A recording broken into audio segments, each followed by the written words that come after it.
So it's been about 5 months since I've made a video. There's been a lot going on in that time. I've moved. This is my house.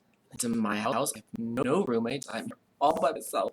And it makes me so happy. Though it is a very small place, so I haven't created a designated filming space. I do have a spare bedroom, so I'm probably gonna try to get that sorted, but there's just a lot going on. This is what you would call a fixer-upper.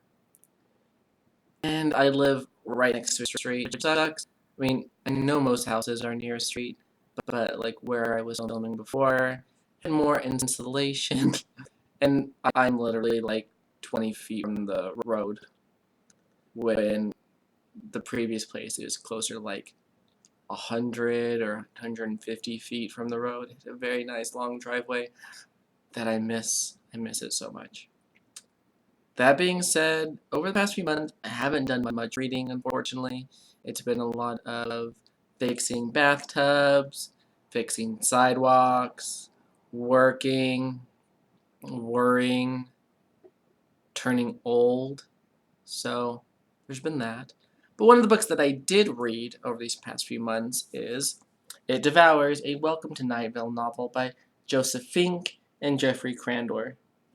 Now, I am not the biggest fan of absurdism.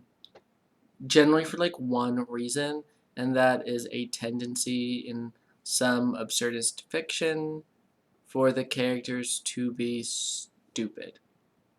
Not like silly or ridiculous, but stupid. I'm not a big fan. I can't even think of a few examples off the top of my head. But it's common. I think anyways. At least that's the way I felt.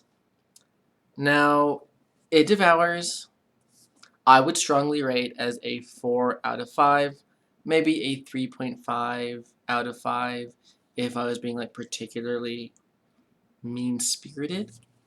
Because there's only two real inherent problems I have with the book. And one is a few of the background characters just come off as stupid.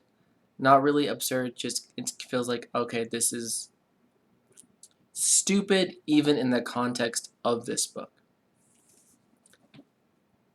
The best example is there is a female scientist in the book who is doing an experiment that involves potatoes, where she is just continuously disappointed in the potatoes and see what happens. And it just, I don't know if that's funny to some people. I assume it is. To me, it just was kind of like something to roll my eyes at.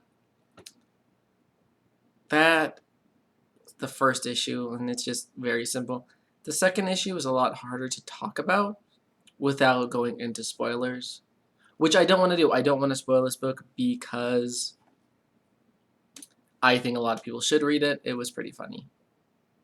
So the issue is the ending is really, really bad. It's not doesn't feel like a subversion, which is what I think they were going for, but it's ridiculous and not absurd. It is not an absurd ending. It is not a serious ending. It is, in my opinion, a very flawed ending. The way they defeat the enemy is rushed and anticlimactic, and honestly, if it wasn't for the superb writing before this, I would rate this very low. The ending is like a 1 out of 5. Now, there's a lot before the end of the book that is just really done well. The main character is amazing. I really enjoy her. I really enjoy how alien she feels to the rest of the world, moving through it day by day. It's phenomenal.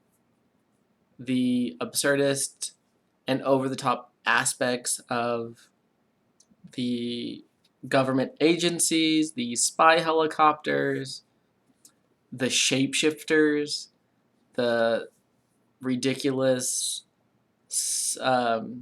dioramas made by one of the characters are amazing. I love that aspect of the book. It is super funny and it is super great, and everyone should read this if you have any interest in absurdism. This video is just me getting back into things, I guess. It's not a very long one. I don't know. It feels weird again doing these videos. But that's it for now. Hopefully I'll have another video in the next few days.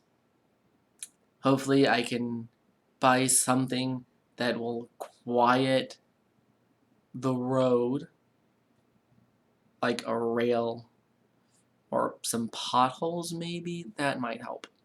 That being said, I will see you guys next time.